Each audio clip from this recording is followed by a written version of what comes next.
DPRD Provinsi, yes!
Dari Universitas Islam Negeri Sunan Kalijogo. Kampusnya masih di situ ya? Belum ganti di Bantul ya? Sudah dibangun belum? Fakultas Dakwah dan Komunikasi, Prodi Komunikasi dan Penyiaran Islam. Nah, teman-teman sekalian, ini mohon maaf kalau yang menerima hanya saya, keterangan saya LTV Wahyu, Ketua Komisi C. Karena hari ini sebetulnya dari hari Sabtu Minggu teman-teman melakukan reses.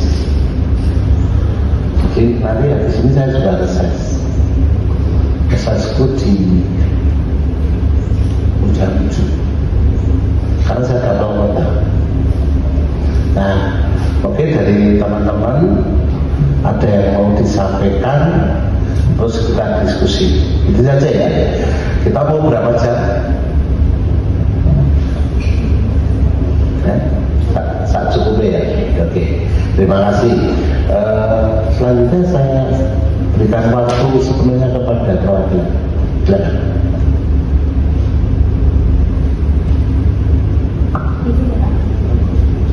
Baiklah. Assalamualaikum warahmatullahi wabarakatuh.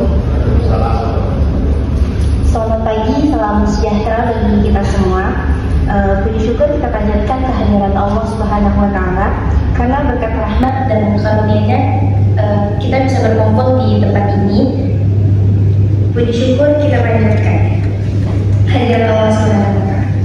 Hadirin sekalian, pada hari ini kami sangat berbahagia karena telah diizinkan melaksanakan wawancara bersama DPRD Provinsi Daerah Istimewa Yogyakarta dengan tema komunikasi DPRD dengan masyarakat. Tujuan wawancara ini adalah menjalin komunikasi bagaimana DPRD Daerah Istimewa Yogyakarta menjalin komunikasi dengan masyarakat, seperti menampung aspirasi serta menghadapi tantangan di era digital sekarang ini. Dengan penuh hormat, perkenalkan saya dengan memperkenalkan kembali lagi narasumber kita pada hari ini, yakni Bapak RB Dwi Wahyu, SPD MSI, sebagai Ketua Komisi D DPRD DIY. Baiklah, acara wawancara ini bisa kita mulai sekarang, Pak? Semester berapa? Semester 1. Oh, 1. Iya. Ya, silakan. Pertanyaan akan disampaikan oleh saudara kita. Silakan.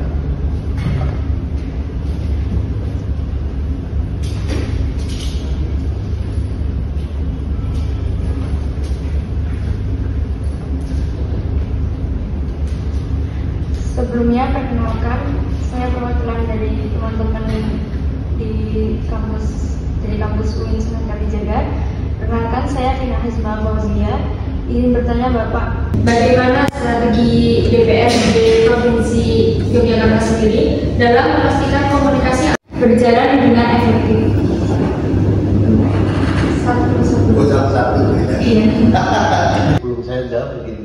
Ini potretnya dari 1, 2, 3, 4, 5, 6, 7, 8, 9, 10. Berarti orang Jogja hanya 2%. 2%. Tapi data memang mengatakan bahwa orang Jogja yang kuliah, kita ini punya 101 perguruan tinggi swasta, sisanya negeri. Tetapi teman-teman sekalian, bahwa Jogja itu partisipasi kuliahnya kecil sekali, nggak ada 15%. Coba orang Jogja nanti ditanya, dari 100 itu berapa? Dari 100 itu berapa yang orang Jogja? Saya biasa di perguruan tinggi, mesti bertanya itu kesimpulan saya nggak ada 15% partisipasi kuliah. Mengapa? Ini sebelum saya jawab pertanyaan tadi, mengapa? Barangkali anak-anak hari ini sudah tidak lagi percaya dengan lembaga pendidikan. Satu. Yang kedua, atau lembaga pendidikan sudah kalah dengan digital. Tema banyak tadi. Bagaimana dengan menghadapi era digital komunikasi, sehingga komunikasi dalam kelembagaan pendidikan sudah tidak asik lagi, membosankan. Karena apa? Di sini ada gejala pergeseran antara kita ini makhluk sosial menjadi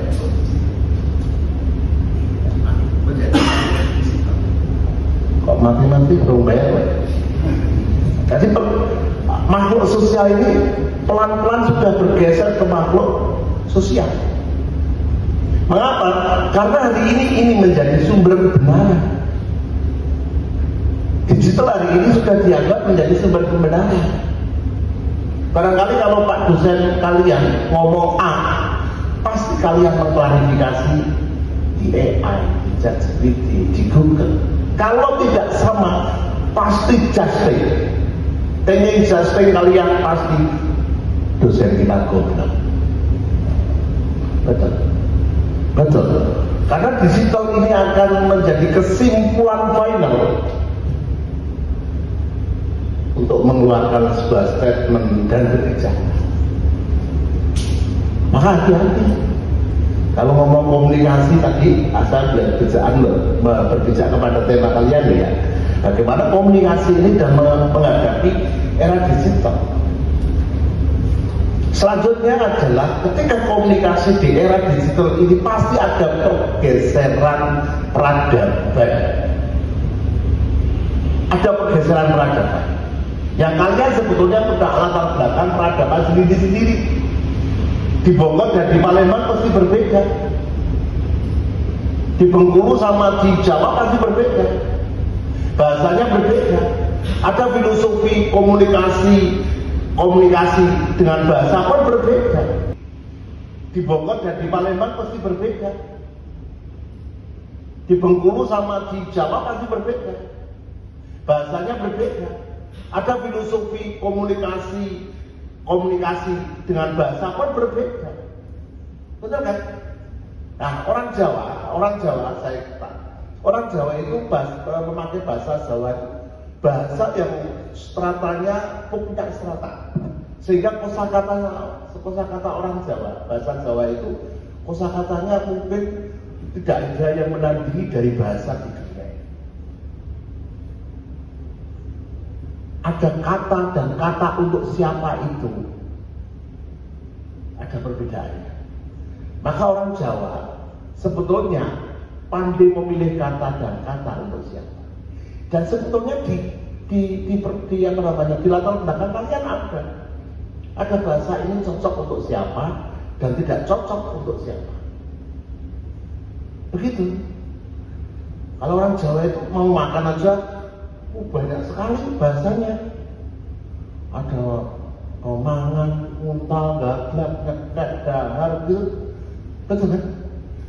Nah, orang Jawa harus Jeli memilih kata dan kata untuk siapa. Dan kalian punya, ini ilmu komunikasi loh ini ilmu komunikasi kan. Kalau bahasa ini sudah dirusak oleh digital, maka bahasa kalian sudah tidak punya makna. Gak punya makna. Wesi pengantar untuk intervensi atau mengevaluasi diri. Sebetulnya kita ini pada posisi apa? Jangan-jangan kita sudah merasa di dunia digital. Jadi dunia akhir ini adalah dunia fata morgana, antara iya dan tidak. Ya, ini kalian mahasiswa. Kalian ini harapannya Pak Prabowo 2045 menjadi generasi emas. Generasi emas adalah generasi yang tidak lari dari peradaban kita. Tetapi kalau generasi emas hanya dalam perspektif generasi yang menguasai digital, maka selesai sudah. Karena kita tidak terasa bahwa digital itu menjajah pola pikir kita. Kita kan merasa yang namanya digital itu bisa membantu kita berpikir dan sebagainya. Tetapi kita tidak merasa bahwa digital ini justru, saya tidak mengatakan digital jelek loh ya, tapi bagaimana digital itu kalau tidak digunakan secara bijak, maka ini salah satunya adalah merusak pola pikir. Ketergantungan dengan digital itu bisa merusak alur pikir dan kecerdasan kita. Maka coba adik baca jurnal. Ada perbandingan yang biasa main digital, tergantung dengan digital, dan mungkin orang mengatakan otodidak.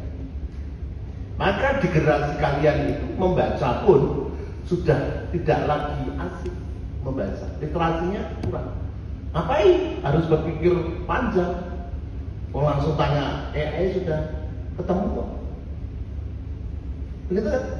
Tetapi adik-adik sekalian, bahwa yang namanya membaca buku itu, saya selalu mengatakan, membaca buku itu asupan makanan bergizi bagi otak. Maka ketika membaca sebetulnya ada komunikasi, ada dialog antara buku dan otak.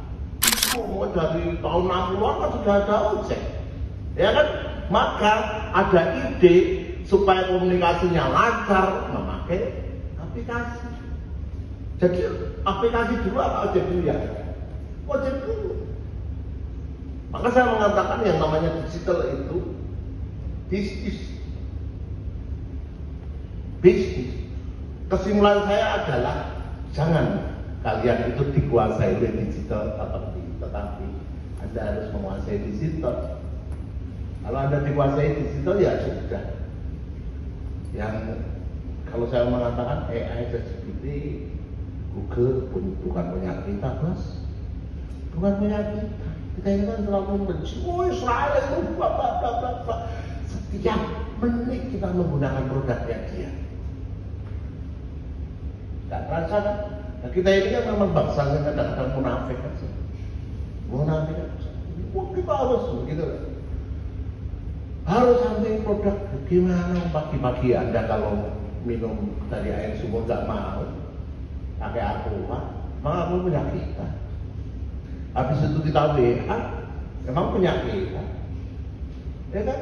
Dari setiap detik, setiap pergerakan kita ini bukan Indonesia banget gitu. Lalu bagaimana sekarang anggota dewan berkomunikasi? Gimana tadi pertanyaannya? Bagaimana strategi DPRD dalam memastikan komunikasi antara wakil rakyat dan konstituennya berjalan dengan efektif? Oke. Salah satunya reses diatur oleh regulasi. Reses itu kita turun ke bawah untuk menyerap aspirasi. Tapi sebelumnya bahwa ya anggota dewan itu harus menyerap aspirasi. Sumpah ketika saya dilantik adalah salah satunya memperjuangkan aspirasi. Di mana aspirasi itu? Di masyarakat. Berarti dewan harus turun ke masyarakat. Satu, harus turun ke masyarakat. Harus turun ke masyarakat. turun ke desa-desa, mencatat segala gejala, kata Rendra. Itu kata Rendra. Berarti turun ke masyarakat. Kalau turun ke masyarakat, terus bercerita, Pak, saya ini seorang petani. Nah, dalam era teknologi ini tidak mungkin sekarang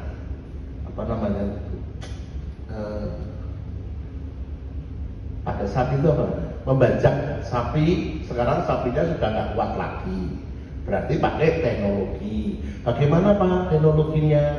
Bisa nggak kita pakai traktor misalnya begitu? Ya serah, diserap. Apakah hanya sekedar diserap? Kita tergantung kualitas anggota dewan. Ini teman-teman sekalian, apakah anggota dewan, saya ini lembaga tua, saya harus jujur. Apakah yang namanya anggota dewan itu di era Orde Baru sama Orde Reformasi itu baik mana? Saya jujur, di era Orde Baru, karena kalian nggak mengalami Orde Baru ya, sama Orde Reformasi, rasa nilai. Orde Reformasi, DPRD, Orde Reformasi menurut kalian itu kualitasnya kayak apa sih? Kualitasnya kayak apa? Ayo jujur aja. Misalnya, DPR hari ini copet, itu hanya garong. Nggak apa-apa, ini saya kesempatan untuk memberikan pemahaman tentang apa itu politik. Halo? Silakan apa enggak? Ini ragu ngomong tak bubar ke. Kalian kaget ya ketemu anggota dewan yang agak kontemporer itu. Hah? Jelek apa? Masih jelek. Begitu. Akhirnya apa? Ketika aspirasi itu dilakukan gitu, akhirnya masyarakat mengatakan apa? DPR penipu. Karena ya di hadapan masyarakat, tetapi tidak pernah diambil kebijakan. Maka langkah anggota DPR ketika saat itu turun ke bawah, gimana? Menginventarisasi masalah berbasis data, dan data itu adalah masalah. Data itu jadi konstruksi berpikir dalam pemerintahan adalah kalau anggota dewan turun ke bawah menyerap aspirasi, ya kan? Dan melihat sendiri permasalahan. Maka permasalahan itu nanti akan dijadikan data berbasis masalah. Setelah data berbasis masalah diapakan? Diambil kebijakan. Terus diambil kebijakan. Kebijakan harus jalan kalau ada regulasi yang memayungi dan memungkinkan kebijakan itu jalan. Teman-teman tahu nggak anggota dewan itu tugasnya apa? Ayo, mengayomi masyarakat itu pasti. Tapi ketugasannya apa? Ada 3. Kamu tahu nggak? Anggota dewan itu tugasnya adalah punya kewenangan 1, membuat aturan. Kalau di DPRD provinsi dan kabupaten kota, dia hanya pada level membuat peraturan daerah. Peraturan daerah itu pasti di dalam konsideran menimbang mengingatnya pasti undang-undang yang membuat DPR RI. Kami ini tingkatannya secara undang-undang berbeda dengan DPR. Kalau DPR tidak DPR sana itu ada 2 kamar begitu, kamar sendiri. Ini DPR RI, ini eksekutif, presiden. Kalau di sini ada gubernur, bupati, wali kota, tetapi jadi satu ruangan. Maka anggota DPR itu hanya bagian dari pemerintahan.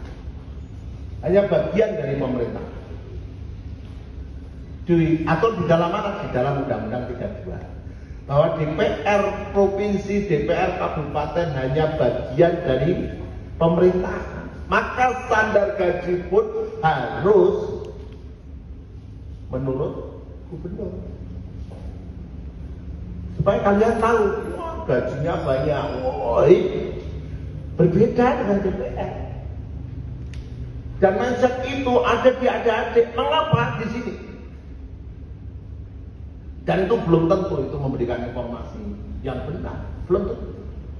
Ingat ya, kalau coba kamu buka lagi, bagaimana kata bijak?